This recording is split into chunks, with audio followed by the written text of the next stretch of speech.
Hey guys, welcome back to the channel. If you're new here, my name is Mr. Watson and I'm a secondary school English teacher and private tutor based in Manchester. So have you ever tried revising for GCSE English but found that nothing seems to be sticking? Or do you want to revise but don't actually know how to go about getting started? Well, today I've got a science-backed method to supercharge your revision sessions, one that might actually end up being a game changer for you in the upcoming school year. First, let's address the elephant in the room.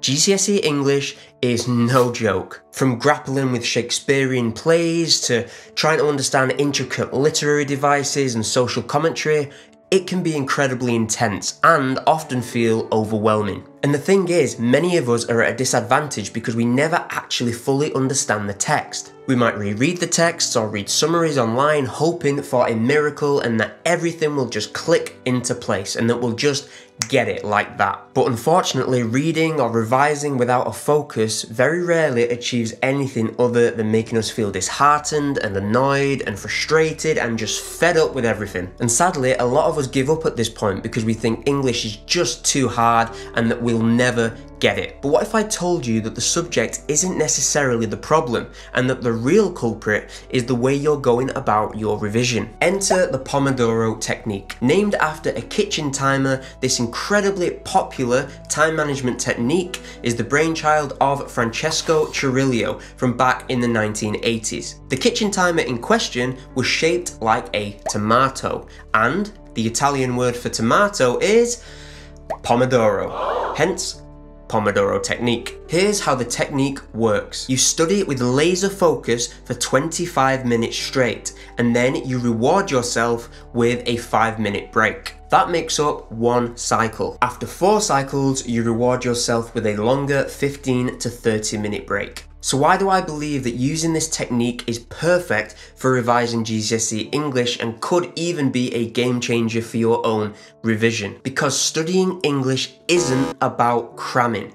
It's about understanding, engaging, and critically analysing. And that is why Pomodoro is perfect. These short, intense working sessions ensure that you're not just passively reading, you're engaging with the content. You have a task to complete within that 25 minutes, a very, very specific focus. And those breaks that you give yourself, that is when your brain is processing the information that you've just put into it so that it has time to digest it before you then go back for another session and add more information to the mix. Sitting and cramming for hours on end without any specific focus and without any breaks will just lead to information overload.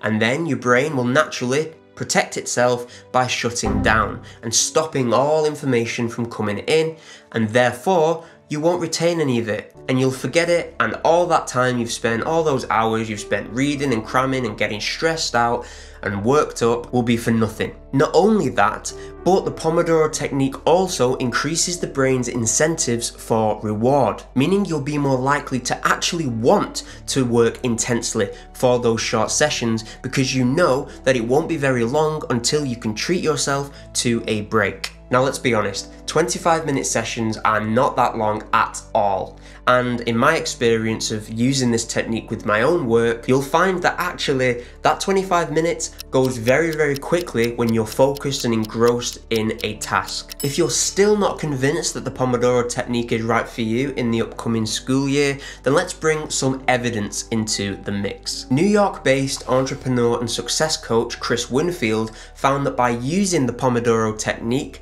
he was able to achieve 40 hours of work in just 16.7 hours. Imagine the implication for your English revision, for all of your revision. Chris identified that the Pomodoro technique can be broken down into 4 basic principles. Number 1, you work with time and not against it. Number 2 is you eliminate burnout. Number 3 is that you're managing distractions to make sure you're more focused on the task at hand. And number 4 is you're creating a better work-life balance. And that last point there is incredibly important, especially if you have this idea of revision being getting in from school at 3:30, 4 o'clock, and then having to sit and cram and read over stuff until you go to bed at like 8, 9 o'clock or whatever. That is not effective revision, and that isn't what revision should be. Making sure that you have a good balance between doing revision and doing schoolwork and the rest of your life, your social life, having fun, all of that good stuff is really, really important to make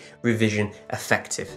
And that is what this technique offers you. If you're interested in Chris Winfield's study and his findings, I will leave a link to his study in the description below. So that might all sound absolutely fine and dandy, but how exactly can you integrate the Pomodoro method into your English revision? So let's say that I'm not 100% confident with the plot of Macbeth just yet, and so I'd like to revise the plot by making notes of key moments on flashcards. Now again, to be even more specific and have an even clearer focus, I'm going to say that in this 25-minute burst, I am only going to be focusing on Act 1, Scene 1. Then I will set myself a timer for 25 minutes and make sure that I eliminate all distractions. Once I'm focused and ready to go, I will simply start the timer and get to work. Then I will work on my task and only that specific task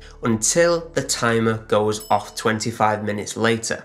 And then when it does, I'll put my pens and my highlighters away, and then I will go somewhere else to do something completely unrelated to studying or revising or school or anything like that for about 5 minutes or so, to give my brain a chance to process everything I have just put onto the flashcards. And after those 5 minutes, I'll then return to my work area to begin the second session. Now, if I didn't quite manage to get my task finished in that first Pomodoro session, then that will automatically become the focus of my second Pomodoro session. If I did manage to complete that task, then I will find a new task. So naturally, in my case, with Macbeth's plot, I would say now I'm going to start writing down the key plot points from Act 1, Scene 2 onto flashcards. That is my next focus. Set the timer, get rid of those distractions, and off you go for the second Pomodoro. It is as simple as that. Now, if you are just starting out with the Pomodoro technique,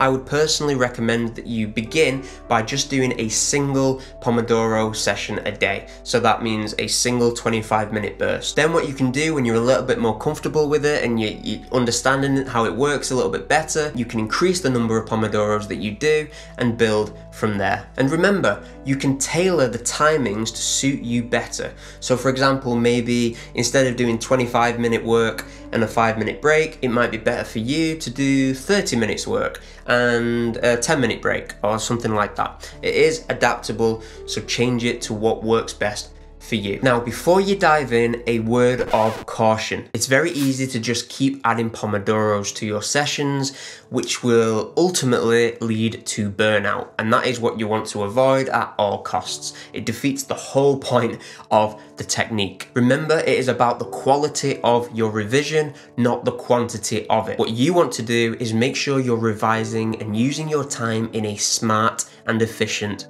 way. So there we have it, the Pomodoro Technique, a simple yet very powerful tool that could be the key to unlocking your potential in English. Try it out for a week, see how it goes, and feel free to share your progress in the comment section below. I am genuinely interested to see how it works out for you. If you found this video helpful, give it a thumbs up and maybe even share it with a friend so you can help them out too. And if you haven't already, why not subscribe to my channel for more studying hacks and exam advice related to GCSE English and beyond. Before I go, here is another video from my channel that YouTube thinks you might enjoy. Thank you so much for watching. I hope to see you next time. Bye for now.